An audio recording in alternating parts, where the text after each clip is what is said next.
Blackwood Manor was not haunted by spirits. It was haunted by neglect. The moans that chilled the marrow of the village folk were merely the wind through a cracked lead window, and the blood that local legend claimed wept from the walls was nothing more than the damp-born rust of an old iron pipe. Sarah Jennings understood this with the clarity of a mathematician facing a flawed equation. She did not fear the dark, she did not believe in the unseen. She believed in the tangible, the measurable, and the restorative power of lie and labor. They sent her to this house as a sentence, a quiet exile for a woman whose intellect was deemed too sharp for the soft, rounded corners of a vicarage drawing room.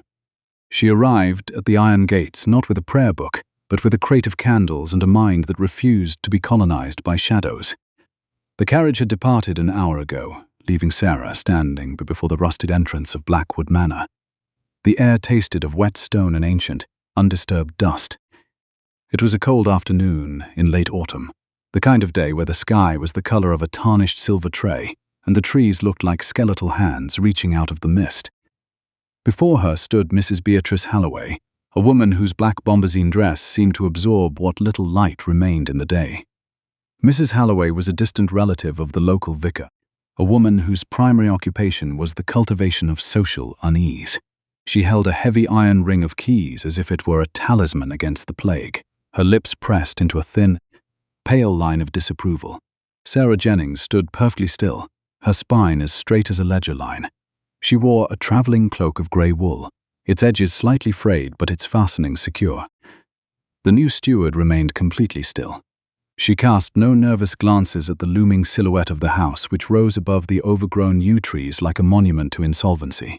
Instead, she watched Mrs. Halloway's hands. She noted the way the older woman's fingers twitched when the wind rattled the gate. It was a physical manifestation of a psychological tremor. Mrs. Halloway was afraid, and she wanted Sarah to inherit that fear as part of her dowry of service. The heavy brass cluster of keys was not a decorative accessory. It was a heavy burden of stewardship that no servant in the county was willing to carry. Mrs. Halloway extended her arm, the metal clinking with a sound that seemed to echo too loudly in the damp silence. "You are the fourth woman we have sent this Mimas. Sarah," she rasped, her tone like the scratching of a dry quill on parchment. The others did not last the week. One claimed the walls were screaming, another swore she saw the old lord's ghost pacing the library. They say this house has a thirst for souls, and it does not care for the company of the living. You are here because your uncle can no longer tolerate your particularities. Try not to embarrass the family by fleeing before the first frost. Sarah Jennings reached out and took the keys. The metal was freezing, the kind of cold that seemed to bite through her gloves and settle in her bones. She did not flinch. She did not offer a defensive retort. "A matter of logistics, not of emotion," she replied, her voice level and poised. "If the walls are screaming, Mrs. Halloway, it is likely the vibration of the chimney flues. If the Lord is pacing, I shall be sure to ask him if he has kept the library accounts in order. As for my presence, I am here to manage an estate, not to participate in a ghost story. You may tell my uncle that the house has met its architect." Mrs. Halloway gave a sharp, brittle laugh that died quickly in the heavy air. "We shall see, Miss Jennings. We shall see if your logic holds when the sun goes down and the shadows begin to move. No servant will enter these doors, and the village will not come to your aid. You are quite alone in your sovereignty." Without another word, the woman turned and hurried toward her waiting trap, leaving Sarah at the threshold of a kingdom of rot. Sarah watched her go until the sound of the horse's hooves was swallowed by the fog. Only then did she turn her attention to the lock. The gate was a masterpiece of oxidation. Sarah examined the mechanism with the eye of a mechanic. The rust was thick, a crust of orange decay that had fused the tumblers together. She did not force the key. She did not pray for it to turn. She reached into her reticule, produced a small vial of whale oil, and meticulously applied it to the keyhole and the hinges. She waited exactly 60 seconds, her eyes fixed on the ticking of the small watch pinned to her bodice. When the time had elapsed, she turned the key. The lock groaned, a sound like a soul in torment, but the bolt slid back. It was a victory of lubrication over entropy. The walk up the drive was a journey through a landscape of neglect. The gravel had long since been choked by weeds, and the stone statuary that lined the path was covered in moss, the figures looking like green, weeping mourners. The house itself was a sprawling Tudor Gothic hybrid, its stone darkened by centuries of English rain. Sarah noticed the structural failures as she approached: a sagging gutter, a loose slate on the western wing, and the distinct absence of smoke from the chimneys. A house without fire was a house that was slowly being reclaimed by the earth. She stepped onto the porch, the heavy oak door standing before her like a silent judge. She did not hesitate. She unlocked the main door and stepped into the great hall. The air inside was several degrees colder than the air outside, a stagnant chill that smelled of damp wool and dying roses. Dust lay over everything like a heavy grey veil, muting the colors of the tapestries and the dark grain of the mahogany paneling. It was a space defined by absence. Sarah set her crate of candles down on a marble-topped table and took a long, slow breath. She was measuring the silence. She was calculating the cubic footage of the neglect. This house was not a tomb. It was a machine that had been allowed to stop. By the time evening arrived, the manor had begun its nightly performance. Sarah had spent her first hours in a state of clinical observation. She had not unpacked her clothes. She had not sought a comfortable chair. Instead, she had moved from room to room with a single taper, marking the locations of drafts and the specific pitch of floorboard creaks. She had established her base in a small parlor near the kitchens, the only room that appeared relatively secure from the encroaching damp. She had cleared a small space on the desk, lit 3 candles, and opened her ledger. The haunting began at precisely 10 minutes past 9.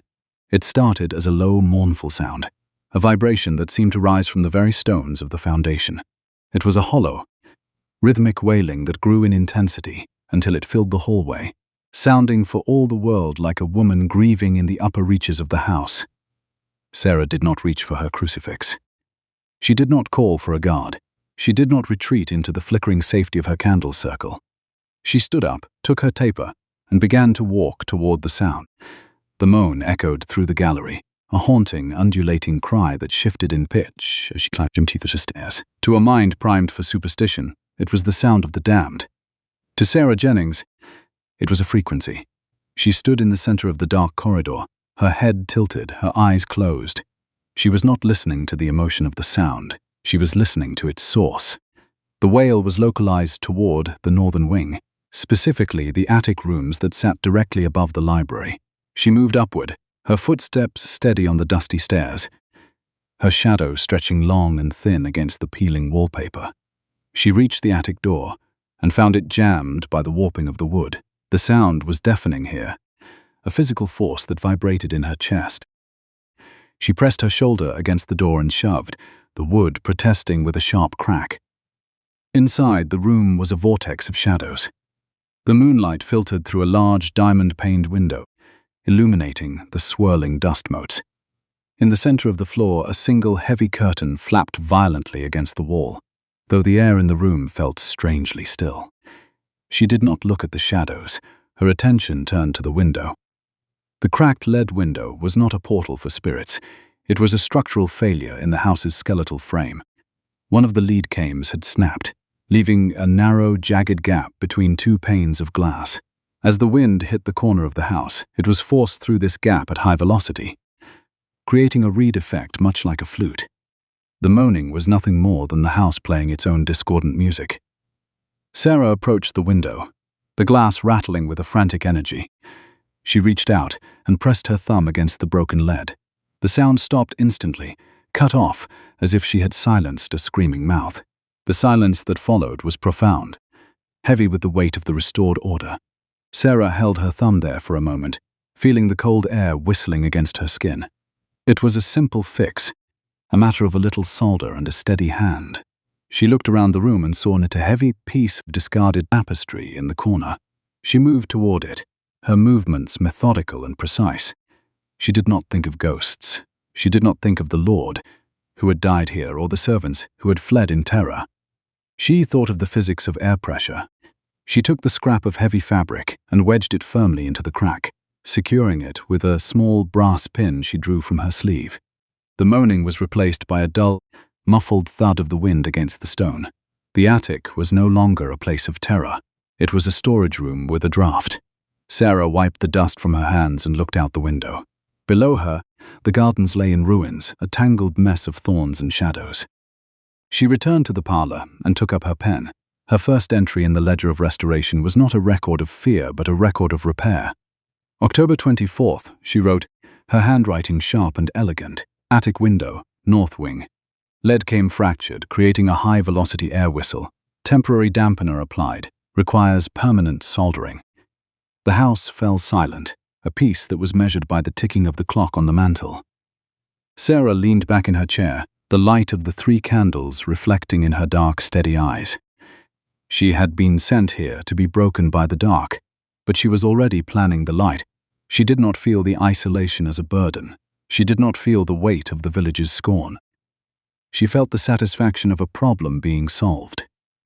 The house no servant would enter had finally met its mistress, and she would not leave until every room was accounted for, every shadow was explained, and every moan was silenced by the truth.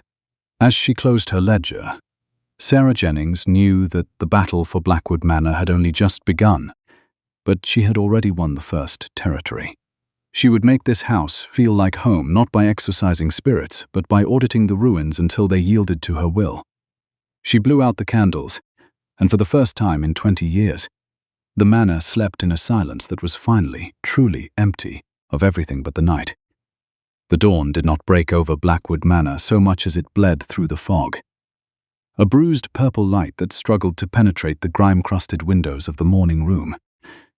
Sarah Jennings woke at exactly 6 o'clock, her eyes opening to the grey silence of a house that was still trying to breathe under a century of dust.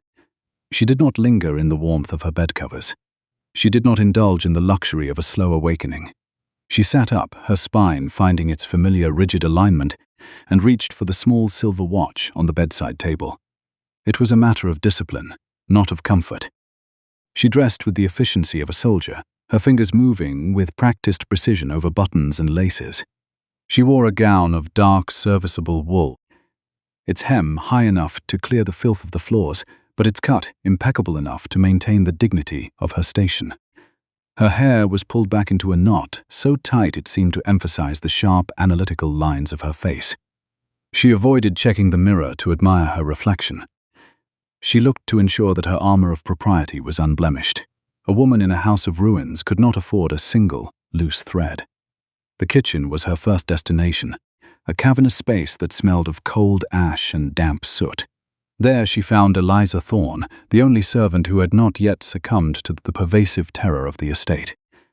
Eliza was a girl of 19, with eyes that seemed perpetually wide, as if she were waiting for the walls to collapse or the floor to swallow her whole.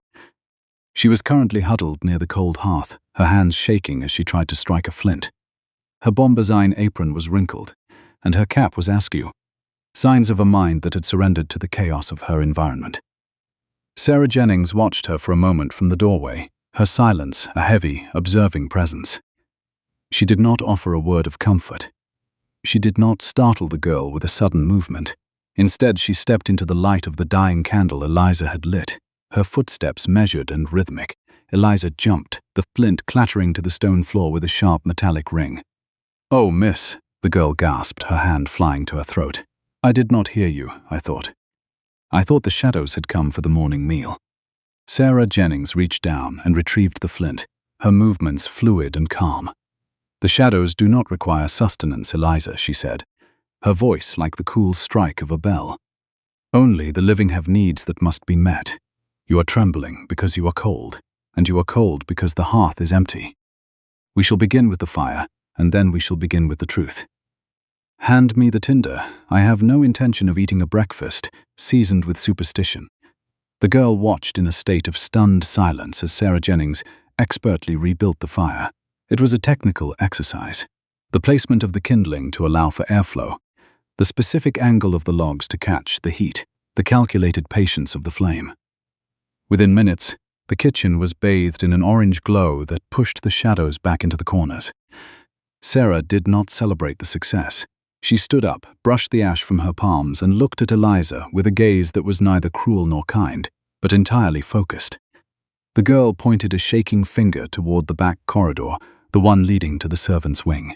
"It is the blood," miss," Eliza whispered, her voice barely audible over the crackling of the wood. "It started again last night. In the hallway by the old pantry, the walls are weeping. They say it is the ghost of the scullery maid who was lost in the great frost. It is the house, miss. It is angry that we have stayed. It is trying to tell us to leave before the moon turns again." The young steward held her gaze steady. She refrained from crossing herself or reaching for a candle to ward off the dark.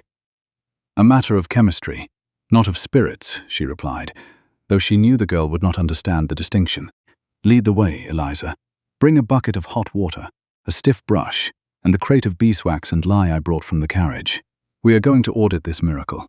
If the house is weeping, it is likely because it has been neglected for too long, and I intend to provide it with a reason to be silent." The hallway in question was a narrow, windowless passage where the air felt thick and tasted of metallic tang. In the flickering light of Sarah's lamp, the blood was visible, a series of dark, viscous streaks that ran down the stone walls, pooling in the cracks of the floor. It looked, to the uninitiated eye, like a fresh wound in the architecture itself. Eliza stood at the entrance of the corridor, her knees knocking together, her face the color of bleached linen. She refused to step onto the damp stones, convinced that the fluid was a harbinger of death.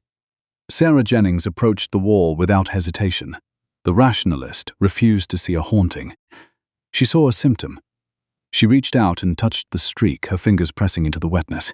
It was cold, slippery, and lacked the characteristic scent of iron that accompanied human tragedy. Instead, it smelled of stagnant water and old oxidized metal.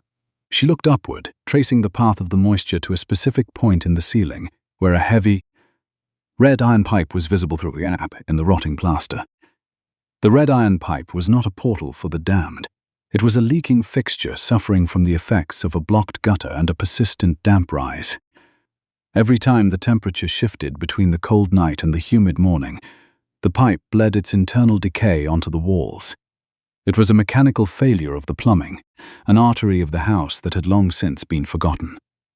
Sarah observed the condensation forming on the surface of the iron, the water reacting with the rust to create a dark, reddish-brown slurry that leaked through the masonry.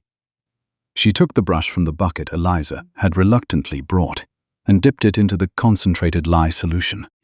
The chemical hissed as it met the water, a sound of industry that sliced through the heavy atmosphere of the corridor. Sarah Jennings began to scrub. She did not work with the frantic energy of a frightened woman. She worked with the rhythmic, steady pressure of a restorer. She kept her eyes averted from Eliza, but her voice carried clearly through the hall. "You see, Eliza, the house is not angry. It is merely broken." She worked for an hour, her movements never wavering. She stripped away the rust stains, the lye eating through the grime of decades, until the pale original stone began to emerge. As the blood disappeared under the foam of her labor, the hallway transformed from a place of Gothic dread into a simple, functional passage. Sarah did not stop until the wall was clean, her fingers red from the cold, but her posture as straight as a spear. She stood back, the bucket now filled with the grey-brown remnants of the ghost. She turned to Eliza, who was staring at the clean wall as if she had just witnessed an exorcism. "The moaning is the wind, Eliza. The blood is rust. The fear you feel is nothing more than a lack of information. We shall record this in the repair log, and then we shall move to the library. There is a great deal of light that needs to be let into this house, and I do not intend to wait for the sun to do the work for us. Clean the floor, and then meet me in the great hall. We have an estate to reclaim." The library of Blackwood Manor was a cathedral of forgotten thought, a room where the very air seemed to have solidified into a thick, choking veil of dust. It was a space that had been surrendered to the darkness, the heavy velvet curtains drawn tight against windows that had not been opened in 20 years. To the villagers, this was the room where the old lord's spirit paced, his footsteps echoing on the parquet floor as he searched for a lost contract. To Sarah Jennings, it was a repository of wasted capital, a room where the wealth of knowledge was being eaten by silverfish and mold. She stood in the center of the room, her lamp casting long, distorted shadows against the floor-to-ceiling bookshelves. She carried the iron ring of keys at her belt, the heavy metal clinking with every step. The smell was overwhelming, a mixture of rotting leather, damp parchment, and the sickly sweet scent of ancient beeswax that had turned rancid. Miss Jennings suppressed any urge to cough. She stood firm against the oppressive atmosphere. She walked to the center of the room and looked at the massive mahogany desk, which was covered in a layer of grey silt so thick it looked like a shroud. This was the heart of the manor, and it was currently in a state of total insolvency. She did not begin with the books. She began with the light. She moved to the towering windows, her hands finding the heavy, moth-eaten velvet of the curtains. The fabric felt like dead skin under her touch, brittle and cold. She did not gently pull them aside. She gripped the cords with both hands and hauled with the full weight of her body. The sound was like a thunderclap in the silent room as the ancient rings protested, sliding along the rusted brass rods. The curtains parted, and for the first time in a generation, the autumn sun struck the interior of the library. The light was not a gentle visitor. It was an interrogator. It revealed the true extent of the devastation. The cobwebs that hung like grey tapestries from the gilded cornices, the white blossoms of mold on the leather bindings, and the deep jagged scars in the wood where the damp had caused the panels to warp. Sarah Jennings stood in the beam of light, the dust motes dancing around her like a storm of golden sand. She refused to turn away from the ruin. She reached for the bucket of lye and the pumice stone she had prepared, her eyes fixed on the desk. The library was not a room. It was a kingdom of order that had been conquered by entropy, and Sarah Jennings was here to lead the counter-offensive. She began with the mahogany desk, stripping away the layers of filth with a methodical intensity that bordered on the clinical. She used the lye to dissolve the grime, her brush moving in small, precise circles that followed the grain of the wood. She did not think of the ghosts of the past. She thought of the chemical composition of the finish, the temperature of the room, and the structural integrity of the timber. The labor was grueling, the kind of work that would have broken a woman of lesser resolve. The lye bit at her skin, and the dust filled her lungs, but the focused restorer never paused. She offered no complaints. She measured her progress by the ticking of the grandfather clock in the corner, a silent observer whose mechanism she had yet to audit. By the time the sun had reached its zenith, a square of the desk had been restored to its original deep crimson luster. It shone in the light like a jewel in a pile of ash, a small, tangible proof that the house could be saved. She moved from the desk to the shelves, her fingers dancing over the spines of the books. She did not read the titles. She felt the texture of the bindings. She identified the volumes that could be saved and those that were beyond repair, sorting them into categories with the cold efficiency of a liquidator. Every movement was a calculation. Every action was a step toward the restoration of a world that had forgotten its own value. She was not just cleaning a room. She was re-establishing the boundaries of civilization within a wilderness of neglect. As the afternoon light began to fade, the library had undergone a transformation that was more profound than any supernatural event. The air was no longer stagnant. It smelled of lye and the sharp, clean scent of scrubbed wood. The shadows had been pushed back into the corners, not by a priest's prayer, but by the sheer force of a woman's will. Sarah Jennings stood by the window, her hands stained with the grey residue of the day's work, her spine still unyielding. She surveyed the room and saw not a haunted chamber, but a workspace that was finally ready for its mistress. She took out her ledger of restoration and placed it on the clean section of the mahogany desk. The pen scratched against the paper with a sound of definitive finality. October 25th, she wrote, her hand steady despite the tremors of fatigue. Library southern exposure, curtains removed for incineration, primary desk surface stripped of organic decay, books audited for mold infestation. The pacing sounds reported by staff are confirmed to be the warping of the floorboards due to a lack of temperature regulation. Restoration of the hearth is required immediately. She closed the book, the sound echoing through the now ordered space. She had claimed the heart of the house, and in doing so, she had silenced the most potent of its ghosts. Blackwood Manor was still a ruin, but it was a ruin that was being mapped, measured, and mastered. As Sarah Jennings walked toward the door, her lamp held high, she strode forward without glancing back at the shadows. She knew they were retreating. Not because of magic, but because there was no longer any room for them in a house that was beginning to feel for the first time in years like a home. She turned the key in the library door, the click of final, sharp punctuation to the day's labor. The ledger was updated, the enemy was observed, and the architect was just getting started. The third morning at Blackwood Manor did not arrive with the song of birds, but with a sound that seemed to rise from the very belly of the earth. A low, rhythmic growl that vibrated through the floorboards of the kitchen and rattled the heavy copper pots hanging above the hearth. It was a guttural, grinding noise, a mechanical snarl that occurred every 34 seconds. To Eliza Thorne, who stood paralyzed by the cold stone of the scullery, it was the sound of a subterranean beast waking from a long sleep, its hunger finally sharpened by the presence of the living. To Sarah Jennings, who was currently measuring out a precise amount of coarse salt for the morning's scouring, it was a diagnostic symptom. Sarah did not drop her spoon. She ignored the darkened corners of the pantry as if expecting a phantom to emerge. She stood perfectly still, her head tilted at a precise angle, her mind already isolating the frequency of the vibration. The growl was localized beneath the western floor, near the point where the main water line entered the house from the exterior well. She set the salt down, her movements measured and rhythmic, and walked toward the shivering maid. "The sound is not a beast, Eliza," she stated, her tone cutting through the heavy atmosphere like a sharpened blade. "It is a failure of pressure. A house is a machine of many parts, and when one part is neglected, it complains in the only language it knows." She moved to the back door and looked out of the overgrown courtyard toward the village road. Thomas Miller, the neighbor who moonlighted as the local blacksmith and farrier, was known to be a man of iron and charcoal, his hands etched with the soot of 1,000 fires and a conscience that had apparently been tempered by the bribe of silence. Sarah Jennings knew that Miller had been paid to ignore the structural decay of the manor, his absence a calculated component of Mrs. Halloway's campaign of neglect. She did not send a polite note. She did not wait for an invitation. She walked to the gate and signaled for a passing carter to deliver a single devastating message. Thomas Miller was to bring his wrenches and his integrity to Blackwood Manor within the hour, or she would involve the county magistrate in audit of the village's unpaid estate taxes. The blacksmith arrived 40 minutes later, his heavy leather apron stained with grease and his expression a mixture of irritation and defensive arrogance.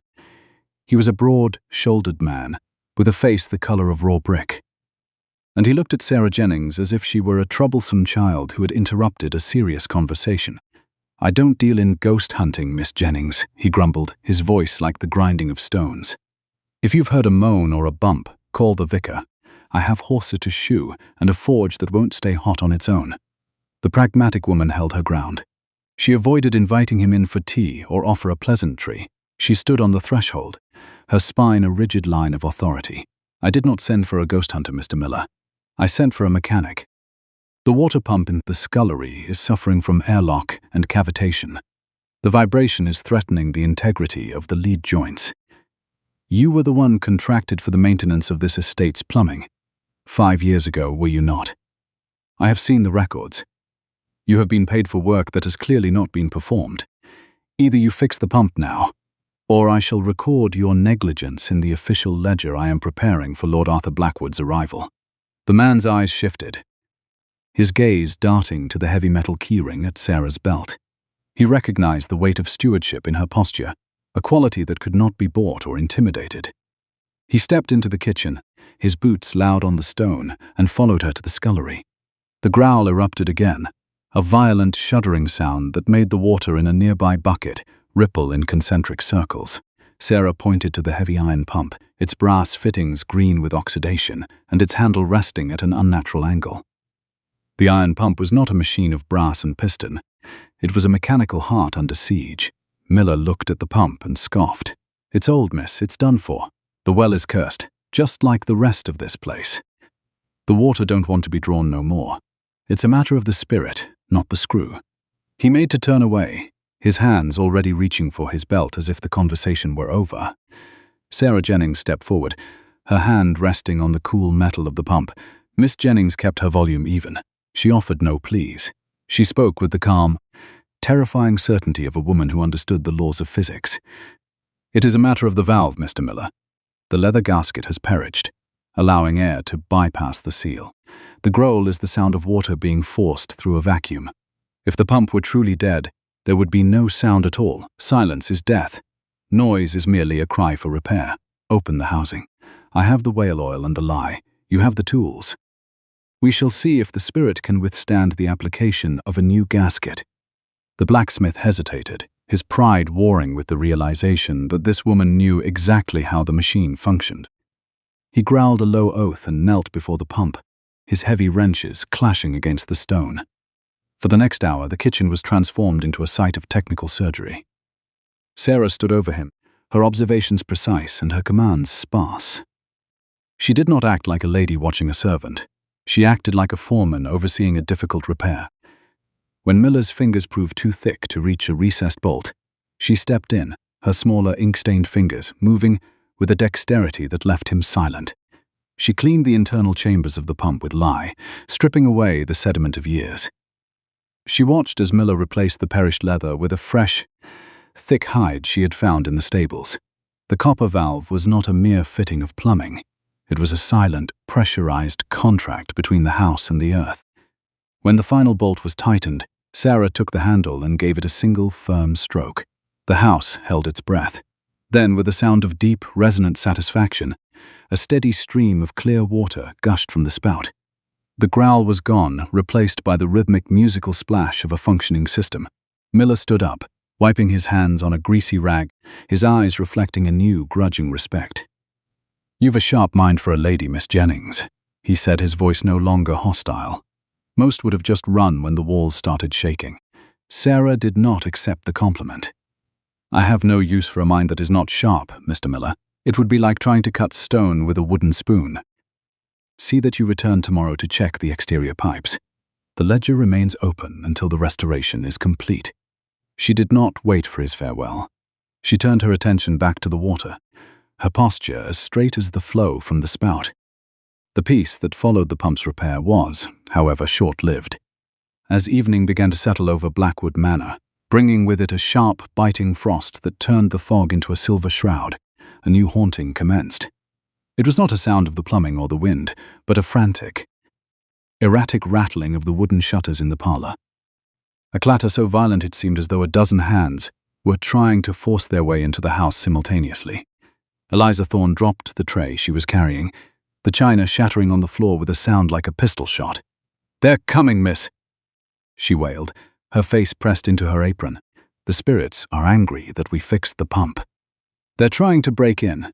The rattling moved from the parlor to the dining room, a percussive, aggressive rhythm that bypassed the logic of a simple draft. The young steward made no move toward the shutters. She made no attempt to bar the doors. Instead, she stood in the center of the great hall and began to count. 1, 2, 2, 3. A pause. 1, 2. A sharp strike. She was not measuring fear. She was measuring a physical presence. The wind was still, the candle flames in the hall rising in straight, unblinking lines. If the wind was not moving the shutters, then something else was. She did not call for Eliza. She did not arm herself with a poker. She took her lamp, walked to the side door that led to the kitchen garden, and stepped out into the freezing night. The cold was an immediate physical blow, the air so sharp it stung her lungs. Sarah did not retreat. She moved along the side of the house, her footsteps silent on the dying grass. She bypassed the windows. She looked at the ground. There, in the pale moonlight that filtered through the mist, she saw a shadow that did not belong to a tree or a statue. It was a small, crouched figure, moving with a desperate, frantic energy along the stone foundation of the parlor wing. The figure reached up and grabbed the edge of a heavy wooden shutter, shaking it with a calculated violence before moving to the next. It was a performance of terror, a manual haunting designed to drive the inhabitants of the house into the night. The resolute woman showed no hesitation. She issued no verbal warning. She moved with the silent, predatory grace of a woman who had spent her life navigating the narrow corridors of social expectation. She waited until the figure reached for the dining room window, and then she stepped out of the shadows, her lamp held high, illuminating the scene with a sudden, blinding glare. Eliza Thorne froze, her hands still gripping the wood, her face a mask of caught, panicked guilt. She looked like a trapped animal. her breath coming in ragged white plumes in the cold air. She bore no resemblance to a phantom. She appeared as a girl who had been broken by a different kind of pressure. The calm investigator refused to lower the lamp. She provided no soothing reassurances. She stood perfectly still, her shadow stretching long and dark against the stone of the manor. "Why are you rattling the shutters, Eliza?" she asked, her voice level and devoid of emotion. "I am interested in the logistics of your deception. Is it a matter of personal desire, or are you operating under a contract of sabotage?" The girl collapsed into the dirt, her sobs breaking the silence of the night. "It was Mrs. Halloway, miss," she cried, her voice muffled by the grass. "She said the house had to stay empty. She said if I didn't help the ghosts along, I'd be out on the road with no references. She gave me $1 for every night the shutters rattled. She said it was for the good of the village, that the manor was a curse and no one should live here. I was afraid, miss. I was so afraid of her." Sarah Jennings watched the girl for a long moment, her eyes analytical and cold. She experienced no sting of betrayal. She felt the satisfaction of her hypothesis being proven. The haunting of Blackwood Manor was not a supernatural phenomenon. It was a social conspiracy, a deliberate campaign of psychological warfare waged by those who stood to gain from the estate's ruin. Mrs. Halloway was not a guardian of tradition. She was a predator of property. "Get up, Eliza," Sarah says, her voice like iron. "You are not a ghost, and you are no longer a servant of Mrs. Halloway. You are a member of this household, and in this house we do not perform for the amusement of shadows.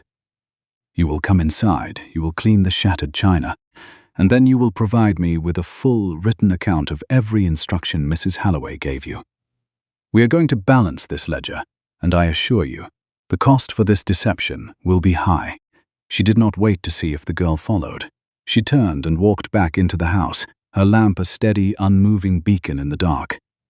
As she crossed the threshold, Sarah Jennings felt a strange, quiet sense of expansion. The house was no longer a place of fear.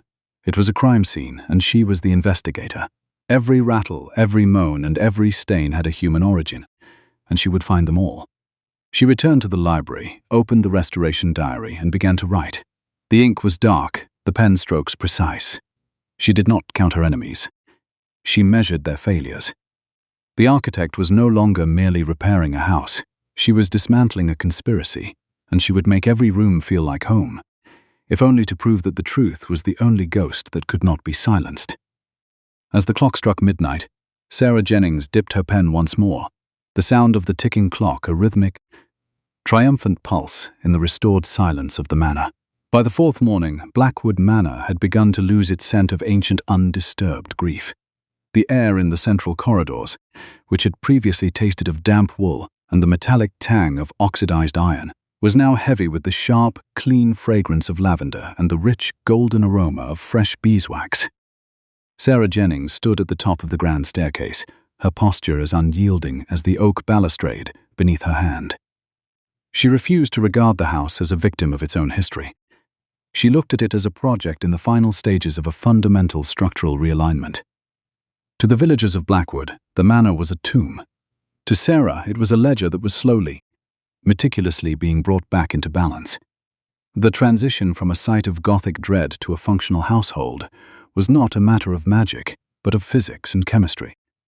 Sarah had spent the previous 12 hours overseeing Eliza Thorne's transformation from a terrified saboteur into a methodical assistant. The girl was currently in the morning room, her movements rhythmic and focused as she applied a concentrated mixture of beeswax and turpentine to the mahogany panels. Sarah had taught her the specific pressure required to lift the grime without wounding the wood, a technical discipline that left no room for the intrusion of superstitious thought. The house did not groan when the cloth moved across its surface. It merely vibrated under the force of industry. Sarah Jennings moved down the hallway toward the master suite, her movements measured by the ticking of the small watch pinned to her bodice. She carried a basket filled with dried lavender sachets, their scent a floral barricade against the lingering smell of mold that still clung to the deeper recesses of the masonry. She did not scatter the herbs as a ritual of protection. She placed them strategically near the air vents and chimney flues, utilizing the natural drafts of the house to distribute the fragrance. It was an exercise in domestic engineering, a way to reclaim the sensory territory of the manor from the grip of neglect. She entered the library, the room she had declared her sovereign headquarters. The mahogany desk now glowed with a deep, inner fire, the sunlight reflecting off its surface with a clarity that made the remaining dust in the air seem like a fading memory. Sarah did not sit. She stood before the window, her eyes tracking the movement of a robin in the overgrown garden below. The bird was the first sign of life she had seen on the grounds that was not motivated by fear or sabotage. It was a small biological confirmation that the environment was stabilizing. The beeswax was not a simple domestic supply. It was a weapon of reclamation. Sarah Jennings understood that the psychology of a home was dictated by its textures. A surface that was rough with dust invited the mind to fill the gaps with shadows. A surface that was polished to a mirror finish reflected the light, and by extension, the truth. She had spent the early hours of the morning treating the floors of the great hall, her hands moving in the same precise circular motions she used when auditing a complex financial statement. She did not seek to hide the scars in the wood. She sought to make them part of a clean, ordered history. As she worked, she felt the house settling around her. The moans of the attic window had been silenced by her tapestry scrap. The bleeding of the red iron pipe had been stopped by the cleaning of the gutters, and the application of a temporary lead patch. The growl of the water pump had been replaced by the steady, reassuring pulse of clear water. Every room she touched was becoming an extension of her own will, a space where the rules of the world outside, the superstitions of the village, and the cruelty of Mrs. Halloway no longer applied. She was building a sanctuary of logic in a wilderness of rumor. However, the peace of the transformation was a fragile thing, and Sarah Jennings was not a woman to be lulled into a false sense of security. She knew that the restoration of the manor was a threat to those who benefited from its ruin. Mrs. Beatrice Halloway had not merely been spreading stories. She had been protecting an investment of silence. Sarah moved toward the main staircase, intending to descend to the kitchens to check on the midday meal, but her foot paused on the upper landing. The light in the stairwell was dim, filtered through the heavy leaded glass of the clerestory windows. Most people would have hurried through the gloom, their minds occupied by the lingering stories of the shrouded lady who was said to haunt the steps. The unflappable woman refused to rush. She did not feel the prickle of supernatural dread. She felt the sudden, sharp shift in the air, a scent that did not belong in a house that was currently being scented with lavender and wax. It was the heavy, cloying smell of cold animal fat, the scent of mutton tallow. She did not take another step. She did not reach for the railing. She stood perfectly still, her head tilted, her eyes scanning the surface of the dark oak steps. There, reflecting the pale light from above, was a thin, shimmering film that covered the 3 central steps of the landing. It was not a spill. It was not a leak from a light fixture. It was a deliberate application of grease, laid with a meticulous hand to ensure that anyone descending in the dim light would find no purchase for their feet. The grease on the stairs was not an accident of neglect. It was a calculated instrument of injury. Sarah Jennings knelt at the edge of the landing, her movements careful and deliberate. She did not touch the film with her gloved hand. She produced a small silver palette knife from her reticule, a tool she kept for scraping mold from book bindings, and took a sample of the substance. She held it to her nose, and then rubbed a small amount between her fingers, ignoring the cold, slick sensation. It was tallow mixed with a high concentration of soft soap, a combination designed to be nearly invisible on dark wood while providing maximum lubricity. She inspected the sample with a gaze that was entirely analytical. The grease was fresh. It had been applied within the last hour, likely while she had been occupied in the upper galleries with the lavender. It was a physical manifestation of a social crime, an escalation from psychological haunting to attempted physical harm. Mrs. Halloway's influence had found its way back into the house, despite Sarah's efforts to purge it. Someone had entered through the service door or remained hidden in the shadows of the basement, waiting for the architect to falter. The architect refrained from screaming for Eliza. She opted against calling for the blacksmith. She stood up, her spine as straight as a plumb line, and looked down into the darkness of the hall below. She did not see ghosts. She saw the desperate logistics of a failing conspiracy. To use grease as a weapon was to admit that the ghosts had failed. It was a tactical retreat from the supernatural into the mundane, and in the realm of the mundane, Sarah Jennings was the undisputed master. She returned to her crate of supplies and retrieved the lye and a heavy scrubbing brush. The relentless restorer tackled this chore personally.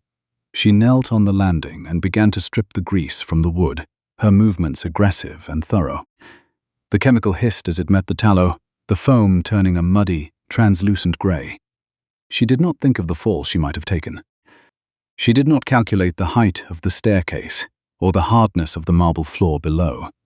She thought of the chemical composition of the soap and the thermal energy required to dissolve the fat.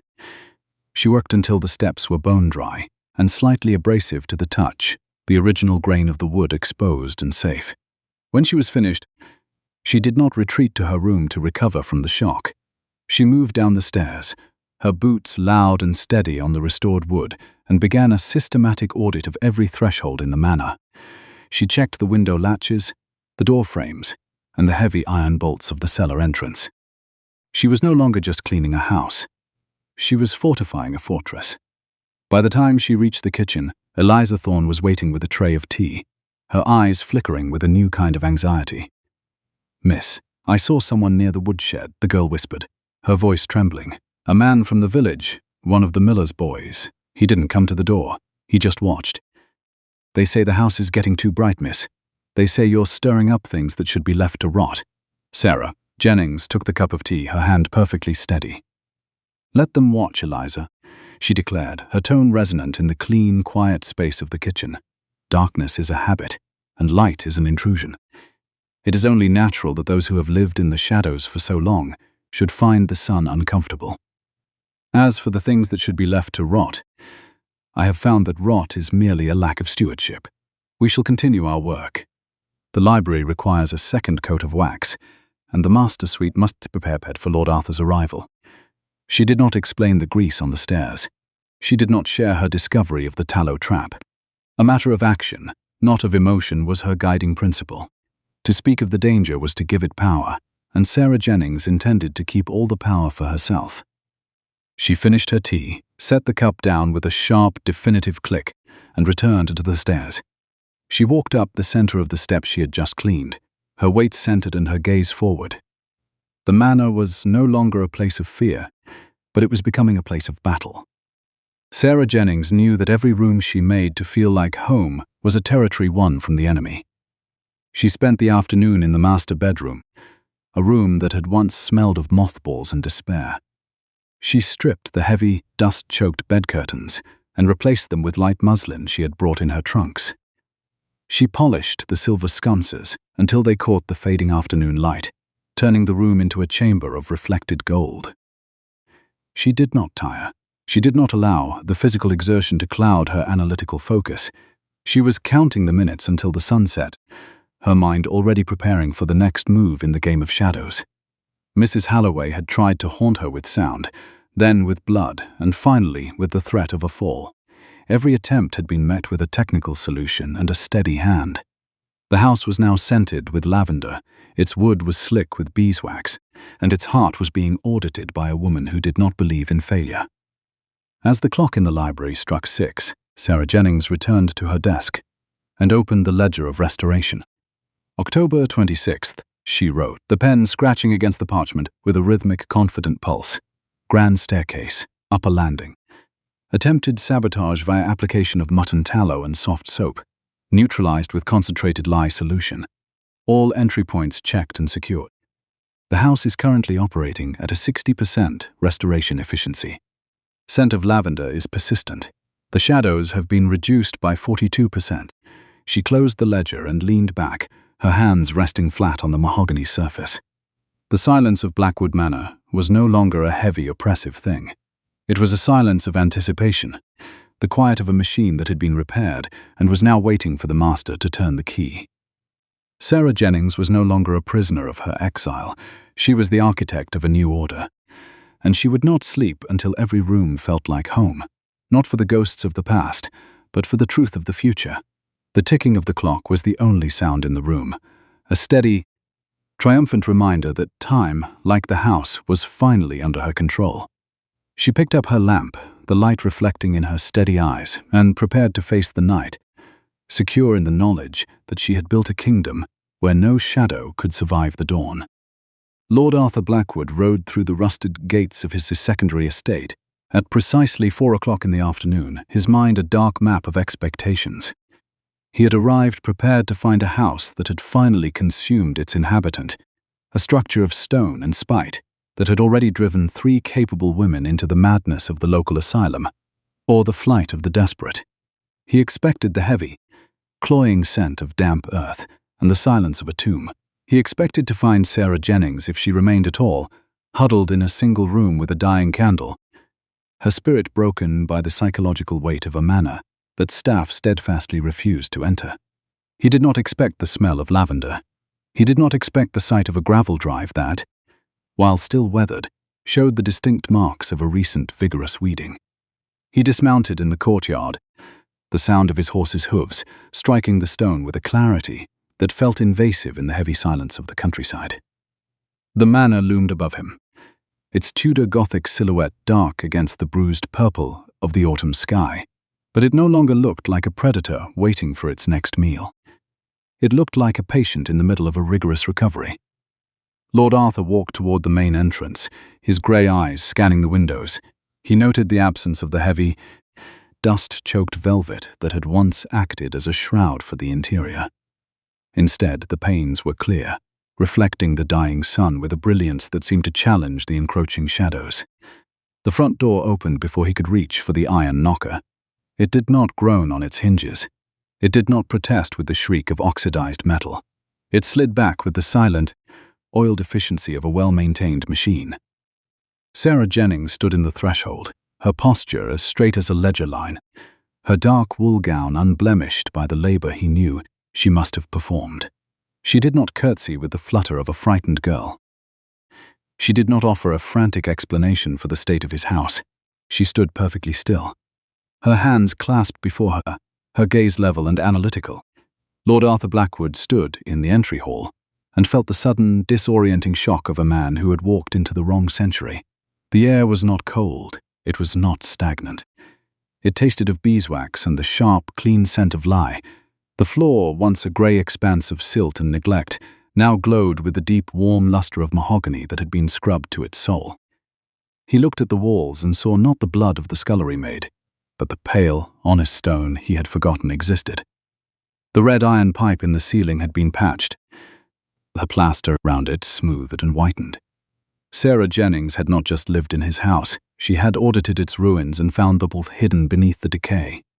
"Welcome to Blackwood Manor, Lord Arthur," she greeted him, her cadence poised and resonant in the cleared space. "You are precisely 10 minutes early, though I have prepared for the discrepancy. The parlor is heated to 62 degrees and the tea service is ready. I trust your journey from the village was not overly troubled by the rumors of my demise."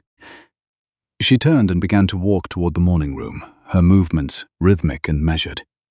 She did not look back to see if he followed. She assumed his compliance as a matter of logic, a steward leading her employer through a restored kingdom. The parlor was a sanctuary of light and order.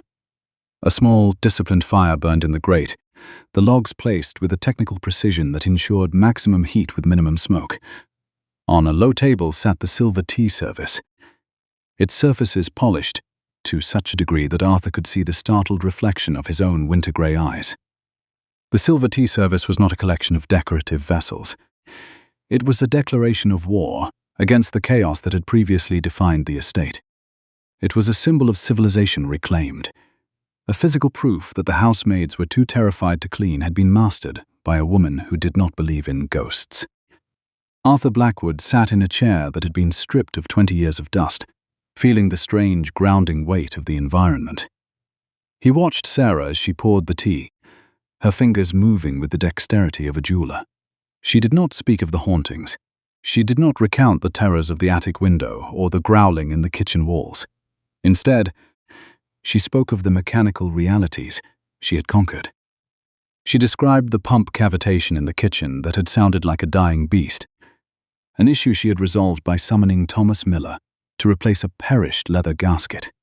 She explained the pacing in the library as the thermal expansion of oak floorboards, a physical reaction to a blocked drainage grate she had cleared.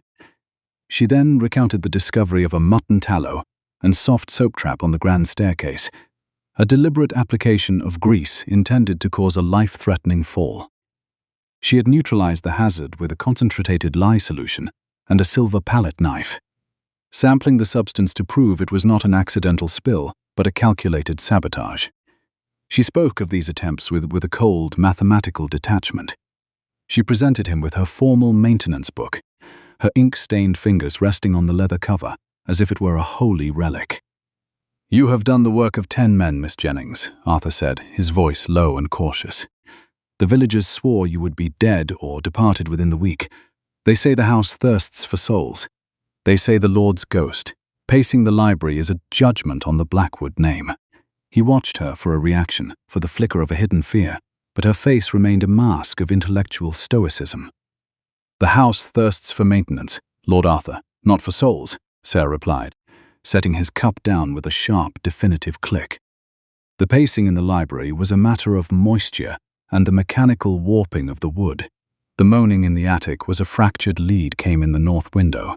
"As for the judgment on your name, I have found that a name is only as strong as the stewardship of the property that carries it. I have audited the ghosts, and I have found them all to be structural failures or human deceptions. Your house is no longer haunted. It is merely under new management."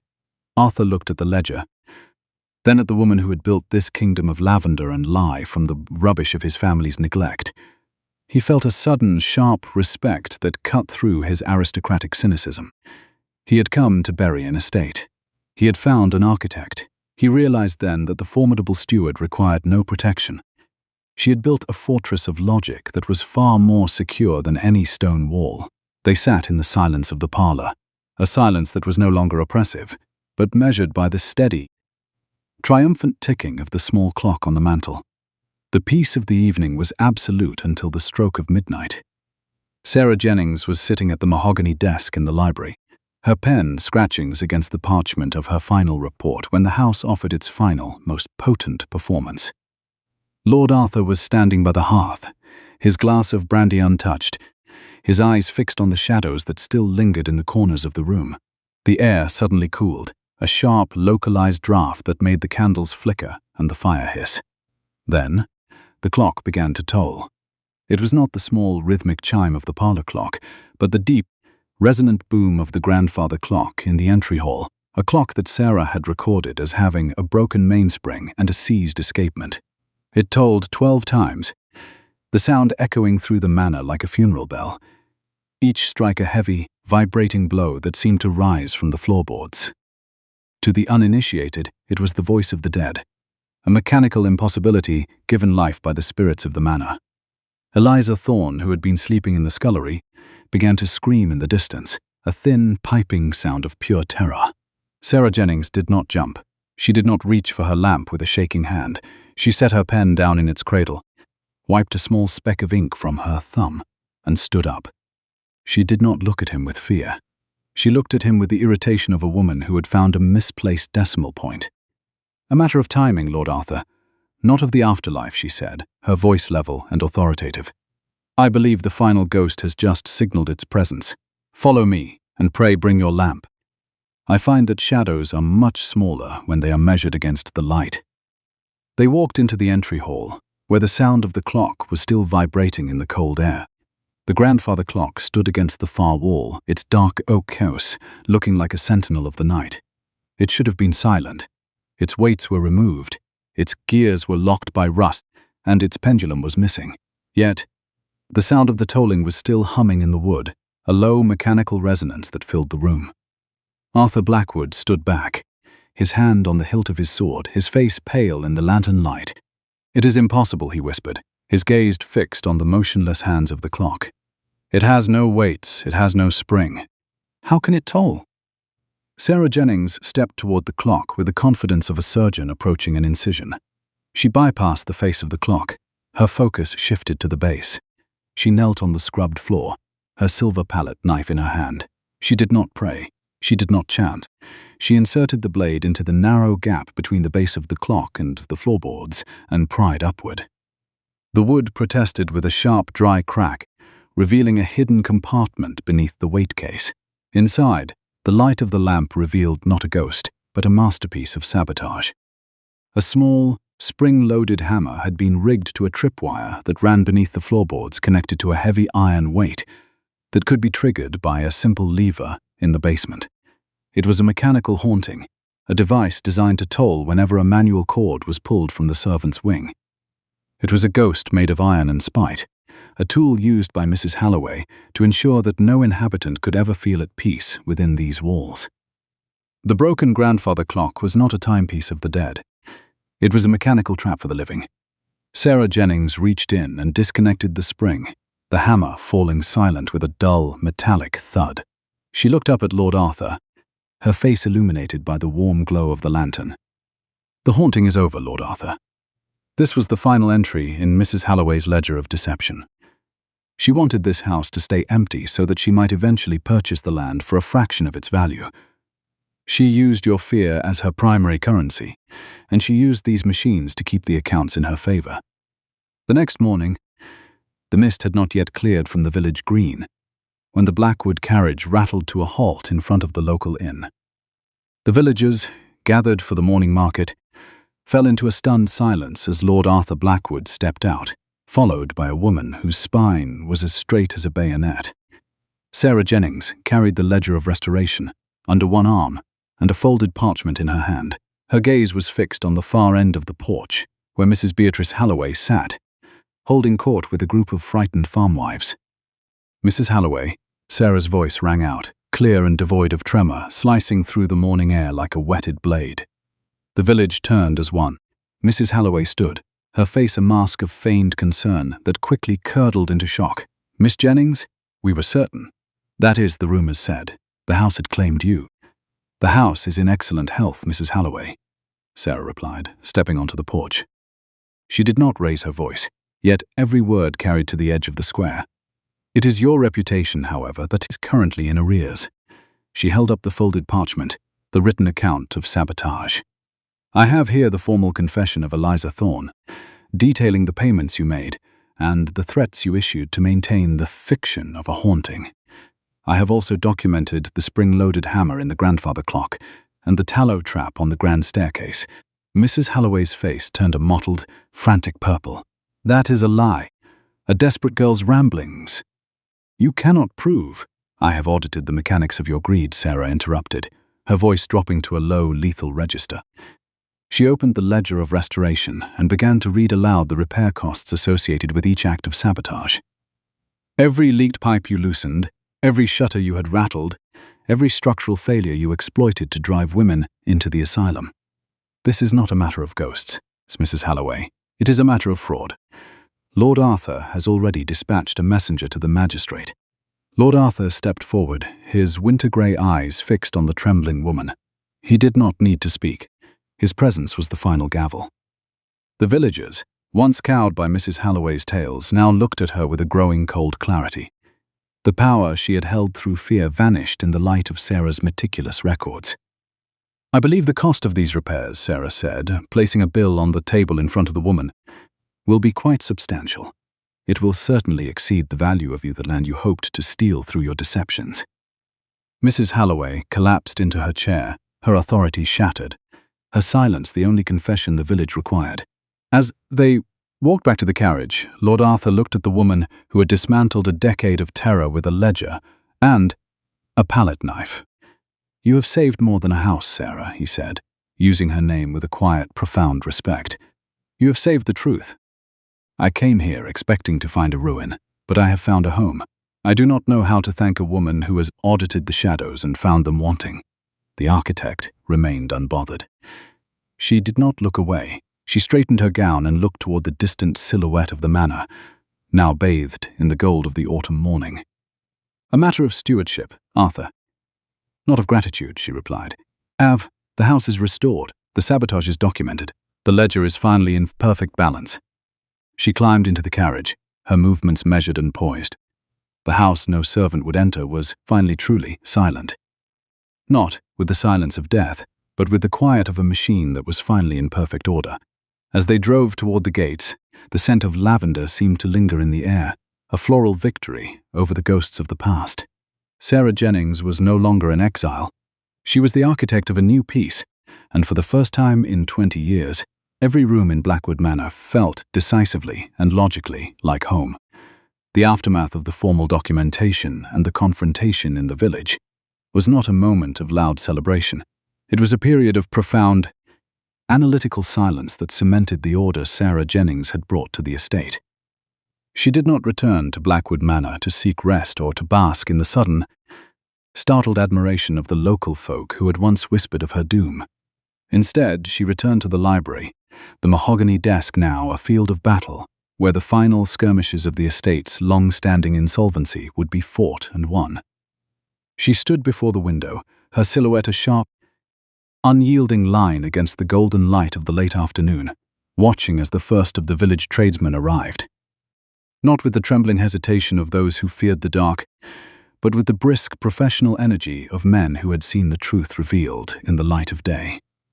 Lord Arthur Blackwood stood by the hearth, his gaze fixed on the official repair journal, as if it were a holy text.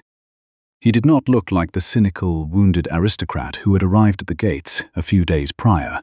He looked like a man who had finally found a steady point in a shifting world of betrayal. He watched Sarah, noting the way she did not lean against the glass for support, the way her spine remained as straight as the iron pipes she had so meticulously repaired with her own hands. The silence between them was not a void.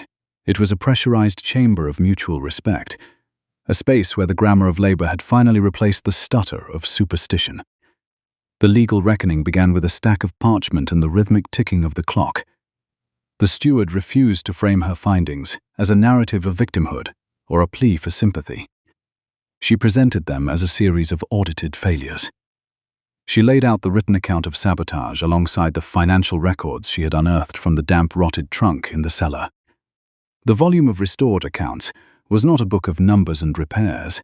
It was a contract of sovereignty over the shadows that had nearly swallowed the Blackwood name. She showed Arthur how Mrs. Beatrice Halloway had not merely faked hauntings, but had diverted the funds intended for the manor's upkeep into a private account held in the neighboring county, hiding her theft behind the convenient mask of a curse. The mechanics of the fraud were as precise as the hammer mechanism Sarah had discovered hidden in the grandfather clock. Mrs. Halloway had utilized the haunted reputation of the house to drive down the property value, ensuring that the tenants remained fearful and the skilled laborers stayed away. By doing so, she had created a vacuum of oversight, allowing her to embezzle the insurance premiums and the maintenance stipends provided by the Blackwood Trust for years. Sarah's fingers moved over the ink-stained lines of the ledgers, her voice level and authoritative. "A matter of embezzlement, Lord Arthur, not of malevolence," she said. "Mrs. Halloway did not want your soul. She wanted your stewardship." Arthur Blackwood picked up the silver palette knife, turning it over in the light. He looked at the sample of mutton tallow Sarah had retrieved from the stairs, its grey waxy texture, a physical proof of an attempted crime meant to cause a fall. He realized then that the woman standing before him was the only person in his life who had ever looked at a ruin and seen a machine. "You have achieved in a fortnight what the solicitors and the bailiffs could not achieve in 20 years, he said, his voice dropping to a low, resonant register. "You have dismantled a ghost story and replaced it with a balance sheet." Sarah did not accept the compliment as a gift to be cherished. She accepted it as a statement of fact to be filed. To be competent was to be visible, and to be visible was to be powerful in a world that preferred her invisible. She did not seek his gratitude. She sought the finality of the repair. "The magistrate has been summoned, Lord Arthur. The records are sealed.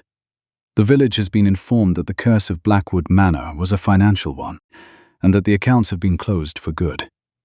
She turned from the window, the iron ring of keys clinking at her belt, a sound that was now the rhythmic heart-pout of a house that had been brought back to life. The following week marked the transition from physical restoration to permanent residency.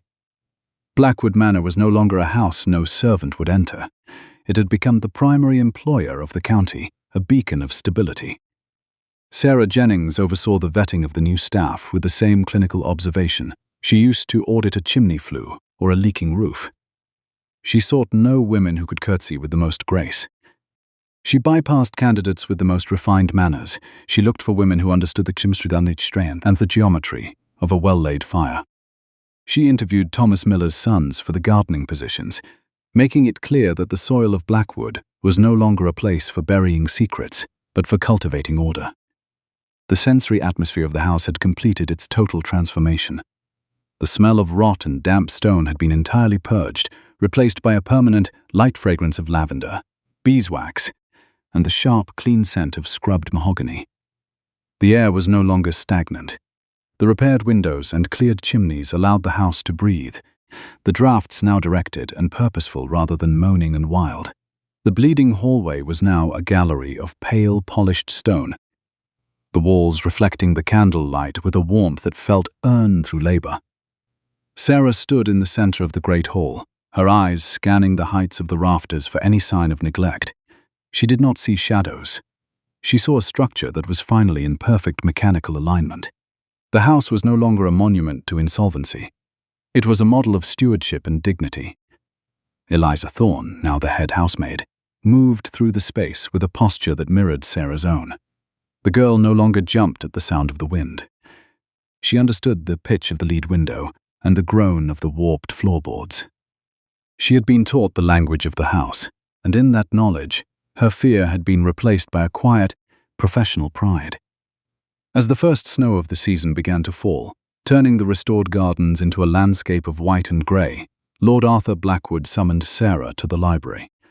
The room was bathed in the warm glow of the hearth, the books on the shelves glowing with the luster of their saved bindings. He stood by the desk, the heavy keyring resting on the polished mahogany. He did not look at her as a servant to be commanded. He looked at her as a partner in a common cause. "Miss Jennings, I find that I cannot return to the city and leave this house to the mercy of a generic bailiff who lacks your eye for detail," he began, his voice steady and certain. "The estate is restored, but it requires an architect to remain so. I am prepared to offer you the position of permanent steward of the Blackwood holdings. You shall have full authority over the accounts, the labor and the maintenance of this manor and the surrounding lands. I do not offer this as a gesture of kindness, but as a recognition of your superior competence. This house has become a home because you refuse to let it remain a grave." She maintained her composure. The pragmatist withheld any humble protest or a flutter of excitement.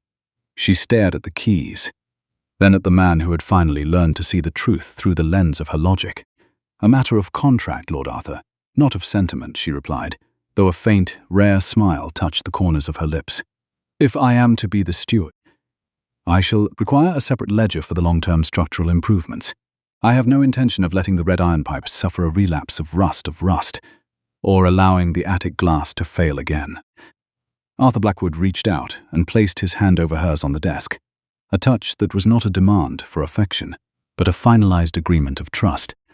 They stood together in the quiet of the library, the only sound the rhythmic, triumphant ticking of the grandfather clock. The clock was no longer a tool of sabotage. It had been repaired, its mainspring replaced, and its gears oiled by Sarah's own hand, its tolling now a measurement of a time that belonged truly to them. The house the hired help avoided completely was now the heart of the county. The villagers no longer crossed to the other side of the road when they passed the gates in the twilight. They looked at the smoke rising from the chimneys and saw the sign of a life that was stable, ordered, and flourishing. The ghosters of Blackwood had been audited out of existence, replaced by the tangible reality of a woman who had dared to count the shadows and find the mechanical truth beneath them. As Sarah Jennings closed her final entry in the ledger of restoration, she looked around the room and felt the profound, ordered peace of a task completed. She was no longer the exile sent to a ruined manor as a punishment. She was the architect of her own sovereignty. She had made every room feel like home, not by seeking the love of others, but by respecting the integrity of the space and the clarity of her own mind. She walked to the window and looked out at the falling snow, her spine as straight as the trees in the forest. The iron ring of keys was not a decorative accessory. It was a heavy burden of stewardship that she carried with a silent, private art of survival. The house was silent, but it was a silence of rest, not of death. Sarah Jennings blew out the lamp, the darkness no longer a threat, but a companion to a soul that was finally and logically at peace. The ledger was balanced, the shadows were gone. The home was at last her own.